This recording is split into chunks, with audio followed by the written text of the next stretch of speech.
Hi guys, it's me, Arden Lee. I am back with another video. In today's video, I want to address a bit of a pattern that I've been seeing lately. And I've been seeing a lot of people, when given access to resources for help in personal growth, transformation, self-improvement, repatterning. I've been seeing this trend where a lot of people are asking questions for their friends. And it's really kind to care about our loved ones. It's definitely a positive value to want to share resources, to co-nurture, to care about our friends and the qualities of their lives and their health and happiness. But what I'd love to bring to everyone's attention today is how often are we focusing on the issues in other people's lives as a means of distracting ourselves from figuring out our own. This is something that I've been guilty of too. Every once in a while, I catch myself doing it again. And I want to bring everyone's attention to the way that we can so often enable a lack of responsibility for our own lives and our own choices with a belief that by helping others we're being generous or kind. Now, sometimes it is kind and it is generous to be able to help other people, naturally. However, if we imagine our boundaries like fences around our gardens, right? If you can imagine, we all have our little garden to tend to.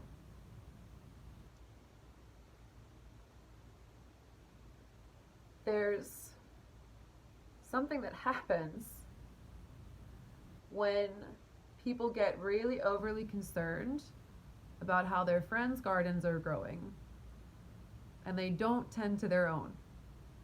And then they come and say, man, I just don't understand why so-and-so has so much overgrowth or too many weeds or isn't getting enough sunlight. Can you tell me how to help my friend get enough sunlight and get rid of the weeds in their garden? And meanwhile, we're not even comfortable enough to look at our own gardens and see how they're going. It's a lot harder, you guys, when I work on my own projects. Sometimes they feel overwhelming. And then I'll have a friend come to me and sit and have coffee with me and say, yeah, I'm thinking about doing, whatever, but I'm kind of nervous to start. And I'm like, oh, just do this, this, and this. Just, here you go, right? It's so much easier when it's not my problem because it doesn't have stakes for me.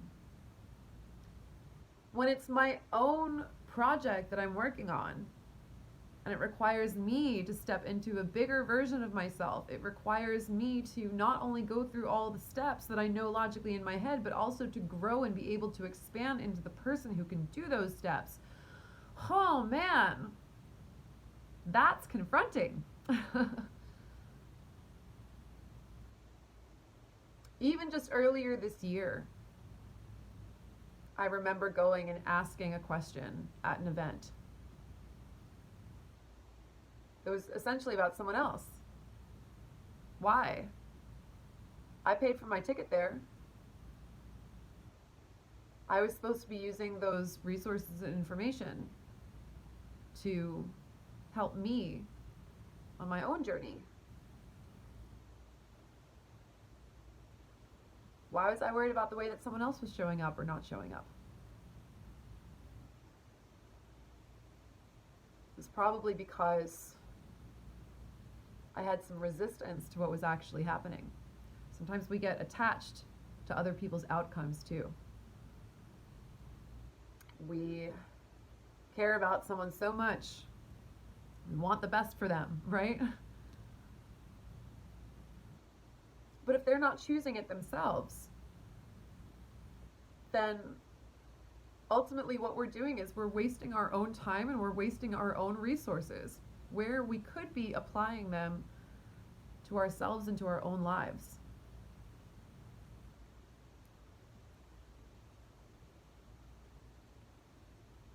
I would really encourage you guys that if you feel called, if you feel that pull to ask a question on behalf of a friend, I would really invite you to invite them to ask that question themselves. If it's in relation to me and my work, to the Repatterning Project, I would invite you to invite them to join the parlor. Raise their hand and ask for the kind of help they need. When we try to do it for someone, we actually rob them of the journey. And so often we are trying to do it for someone because we know on some level that if we gave them that choice, if we made that invitation, that they would not choose it for themselves. And we're in resistance to that fact. We figure if we can just figure it out for them and then somehow put the information in front of them, that they'll suddenly change their lives. But that's 99% of the time not the case. If they wanted to be making changes, they would be there asking questions themselves. They would be there figuring it out for themselves. And if they want to do that and they just don't have the resources, then yes, by all means, point them to the resources.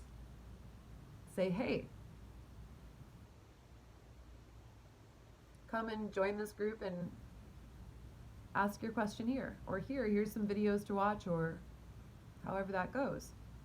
But so often when we're spending our own time and our own energy advocating for someone else who's not stepping up and doing it for themselves, it's because we're attached to their growth in a way that they're frankly not. It's because we're invested in them in a way that they're not showing for themselves. That might hurt us.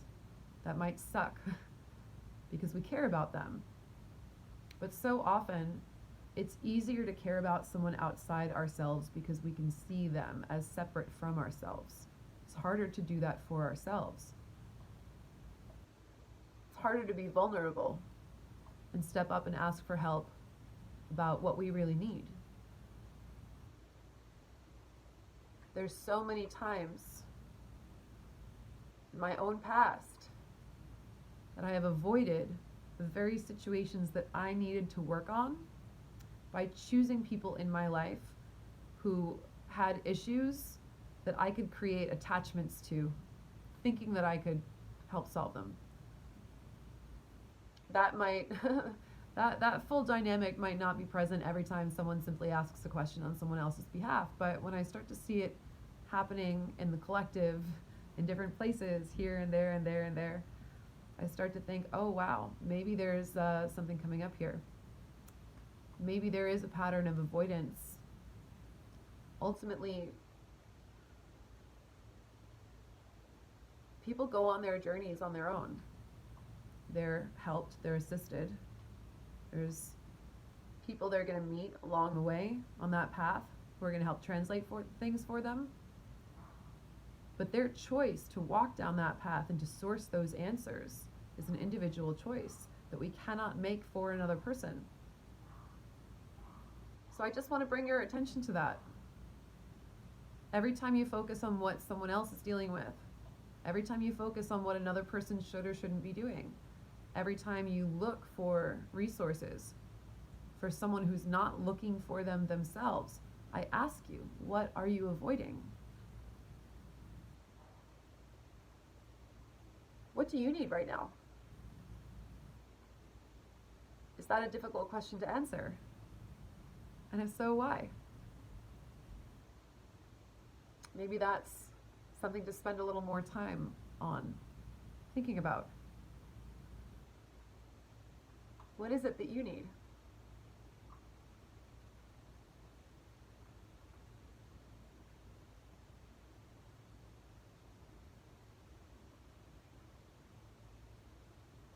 Yeah. Thank you guys. I hope this was helpful. I encourage you all to step into the bravery that it takes to be vulnerable and to advocate for yourself. I'll see you next time.